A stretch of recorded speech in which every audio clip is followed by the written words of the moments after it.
మంచిది. రండి, బైబిల్ గ్రంథం నుంచి ఒక మంచి మాటని నేను చూపిస్తాను. బైబిల్ గ్రంథం నుంచి ఒక మంచి మాటని నేను చూపిస్తాను. 1వ సమూయేలు గ్రంథము 2వ అధ్యాయము, 1వ సమూయేలు గ్రంథము 2వ అధ్యాయము 30వ వచనాన్ని మనము చదువుకుందాం. 1వ సమూయేలు గ్రంథం 2:30 చదవండి.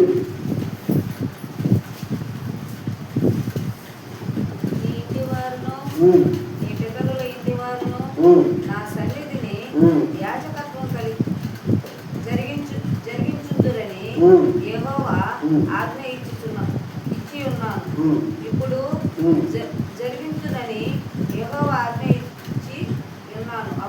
ఇప్పుడు అది నా మనసుకు కేవలము ప్రతికూలమాయనని ఇశ్రాయేలుల దేవుడైన యెహోవా సెలవిచ్చుచున్నాడు.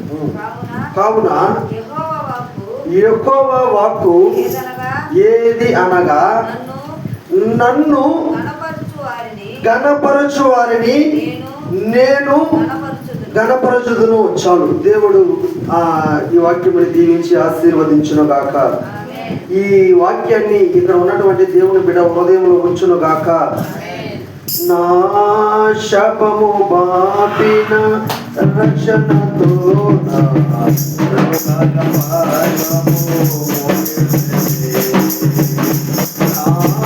శాపము బాపిన రక్షణతో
దేవుని పరిశుద్ధ నామానికి మహిమ కలుగును గాక.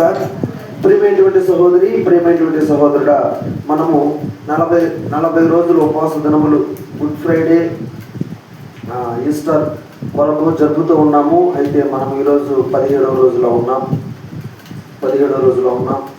ఈ 17 రోజులు కూడా దేవుడు మనల్ని సజీవులుగా నిలబెట్టాడు. దేవుని పరిశుద్ధ నామానికి మహిమ కలుగును గాక. ఇంకా 23 రోజులు ఉన్నాయి. ఈ 23 రోజులు కూడా దేవుడు మన మీద కృప చూపిస్తాడు. దేవుడు మనకి సహాయం చేస్తాడు. అలాగే దేవుని వాక్యము ఎలాంటిది అంటే, మనము మన శరీరము బ్రతకడానికి, లేకపోతే మన శరీరము ఊపిరి పీల్చడానికి మనకి ఆహారం కావాలి. అయితే మన శరీరంలో మన ఆత్మ ఉంటుంది. ఆత్మ లేకపోతే శరీరము లేదు. ఆత్మ ఉంటేనే శరీరము ఉంటుంది, శరీరము పనిచేస్తుంది. అయితే నీకు శరీరం పనిచేయాలంటే నువ్వు ఆహారం తినాలా. నీ లోపల ఉన్న ఆ ఆత్మ పనిచేయాలంటే దేవుని వాక్యం నీలో ఉండాలా. దేవుని పరిశుద్ధ నామానికి మహిమ కలుగును గాక. ఆ ఆత్మకి ఆహారం ఏదంటే దేవుని వాక్యం. పరిశుద్ధ లేఖనాలు మనకి స్పష్టంగా చెప్తూ ఉన్నాయి.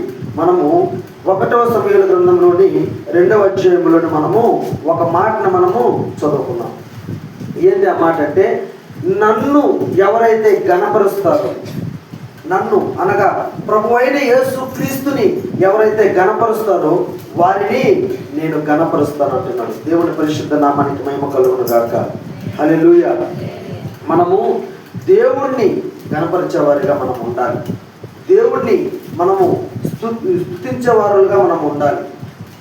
ప్రియమైనటువంటి సహోదరి, ప్రియమైనటువంటి సహోదరుడా, బైబిల్ లేఖనాల నుంచి నేను ఒక వ్యక్తి గురించి మీకు చెప్పాలని ఆశపడుతూ ఉన్నాను. ఎందుకంటే దేవుణ్ణి మహిమపరిచింది, దేవుణ్ణి గణపరిచింది. ఎందుకు దేవుణ్ణి గణపరిచింది, ఎందుకు దేవునిని మహిమపరిచింది అంటే, ఆమెకి ఉన్నటువంటి సమస్య గురించి దేవునికి తెలియచేస్తూ, దేవునికి తెలియపరుస్తూ ఆమె దేవుణ్ణి గణపరిచింది. అయితే గణపరిచినటువంటి ఆమెను దేవుడు బహుగా ఆశీర్వదించాడు. ఆమెను మాత్రమే ఆశీర్వదించలేదు, వాళ్ళ బిడ్డలను కూడా ఆశీర్వదించాడు. దేవుని పరిశుద్ధ నామానికి మహిమ కలుగును గాక. హల్లెలూయా. ఆమె మరి ఎవరో కాదు, అదే గ్రంథంలోనే 1వ అధ్యాయంలోనే కనబడుతుంది. ఎవరు ఆమె అంటే, ఆమె పేరు హన్నా. ఎల్కానాకి 2 భార్యలు ఉంటారు. మొదటి భార్య పేరు హన్నా అయితే 2వ భార్య పేరు పెనిన్నా.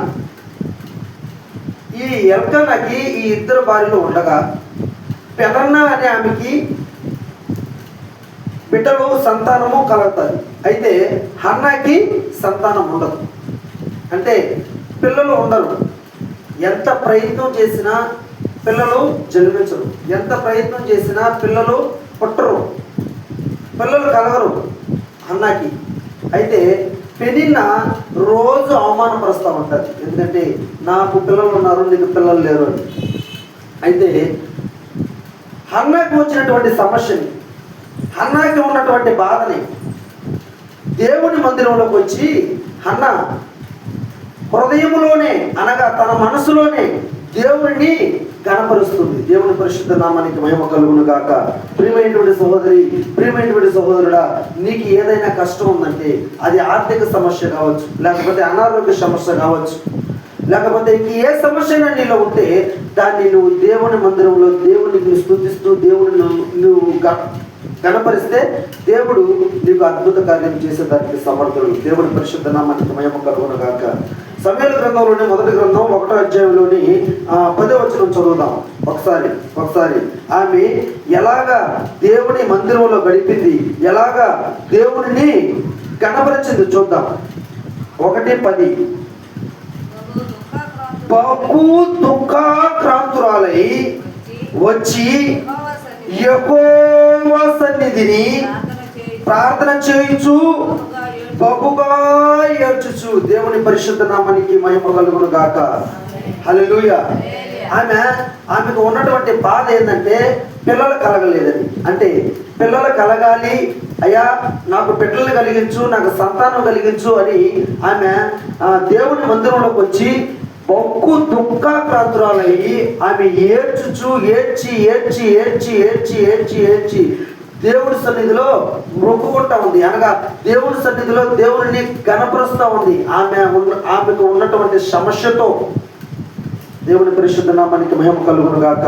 ప్రియమైనటువంటి సహోదరి, ప్రియమైనటువంటి సహోదరుడా, ఆమెకు జరిగిన అద్భుతం ఎటువంటిదో తెలుసా? ఆమెకి జరిగినటువంటి ఆ ఆశ్చర్య కార్యం ఎటువంటిదో తెలుసా? 20 వచనం చదవడం తెలుస్తుంది. 20 వచనం చదవడం తెలుస్తుంది. కనుక హన్నా గర్భము ధరించి హన్నా గర్భము ధరించి దినములు నిండినప్పుడు ఒక కుమారుని కని నేను యెహోవాకు మొక్కుకొని వీరిని అడిగితిని అనుకొని వానికి సమూయేలు అని పేరు పెట్టెను. దేవుని పరిశుద్ధ నామానికి మహిమ కలుగును గాక. ఎన్నో అవమానాలు హన్నా జీవితంలో ఎదురయ్యాయి, ఎన్నో కష్టాలు హన్నా జీవితంలో ఎదురయ్యాయి, ఎన్నో పక్షపాతాలు హన్నా జీవితంలో ఎదురయ్యాయి. వీటినన్నిటికీ హన్నా భయపడకుండా దేవుని సన్నిధికి వచ్చి, అనగా దేవుని దగ్గరికి వచ్చి ఆమెకు ఉన్నటువంటి బాధని, ఆమెకు ఉన్నటువంటి సమస్యని దేవునికి మాత్రమే చెప్తుంది. దేవుడిని మాత్రమే కనపరిచింది. అయ్యా నాకు పిల్లలు లేరని ఏడ్చింది. అయ్యా నాకు పిల్లలు కలిగించండి అని బహు దుఃఖాక్రాంతులను ప్రార్థన చేస్తూ ఏడుస్తూ ప్రార్థిస్తుంది. ఆమె ప్రియమైనటువంటి సహోదరి, ప్రియమైనటువంటి సహోదరుడి, అద్భుతమైన మాట మీకు ఒక మాట చెప్పనా? ఏంటంటే, నీవు కన్నీళ్లు విడిచి ప్రార్థన చేస్తే నీ కన్నీళ్ళకి యేసయ్య కరిగిపోతాడు. దేవుని పరిశుద్ధ నామానికి మహిమ కలుగును గాక. హల్లెలూయా. కన్నీళ్లు విడిచుచు ఆమె ప్రార్థన చేసింది. ఎప్పుడైతే ఆమె కన్నీళ్లు విడిచుచు ప్రార్థన చేసిందో ఆమె ప్రార్థనకి ఫలితం దక్కింది. ఒక కుమారుడిని, అనగా సమూయేలుని దేవుడు హన్నాకి ఇచ్చాడు. ఎల్కానాకి పెనిన్నాకి కలిగినటువంటి బిడలు చరిత్రకి ఎక్కలేదు, కానీ హన్నాకి కలిగినటువంటి బిడలు చరిత్రకి ఎక్కారు. దేవుని పరిశుద్ధ నామానికి మహిమ కలుగును గాక. హన్నా మాత్రమే ఆశీర్వదించబడలేదు, హన్నా మాత్రమే దీవించబడలేదు. హన్నా కుమారుడైనటువంటి సమూయేలు కూడా ప్రవక్తగా దేవుడు ఎన్నుకున్నాడు. దేవుని పరిశుద్ధ నామానికి మహిమ కలుగును గాక. ప్రియమైనటువంటి సహోదరి, ప్రియమైనటువంటి సహోదరుడా, నీకు ఏ కష్టం వచ్చినా, నీకు ఏ బాధ వచ్చినా, నీవు దేవుడిని గణపరిస్తే దేవుడు నిన్ను గణపరుస్తాడు. హన్నాకి పిల్లలు లేనటువంటి ఒక సమస్య, ఆ సమస్యతో దేవుడిని స్తుతించగానే, ఆ సమస్యతో దేవుడిని గణపరచగానే చరిత్రకి ఎక్కినటువంటి బిడల్ని, వారి బిడల్ని చరిత్రలకి ఎక్కించేటట్టుగా దేవుడు గొప్పగా ఆశీర్వదించాడు. దేవుడి పరిశుద్ధ నామానికి మహిమ కలుగును గాక. దేవుడిని గణపరచండి, దేవుడు మిమ్మల్ని గణపరుస్తాడు. అటువంటి మహాకృపా భాగ్యము వింటున్నటువంటి బిడ్డలకు, మందిరంలో ఉన్నటువంటి బిడ్డలకు అందరికీ దేవుడు దీవించి ఆశీర్వదించును గాక. ఆమేన్. అందరం కలిసి హల్లెలూయా.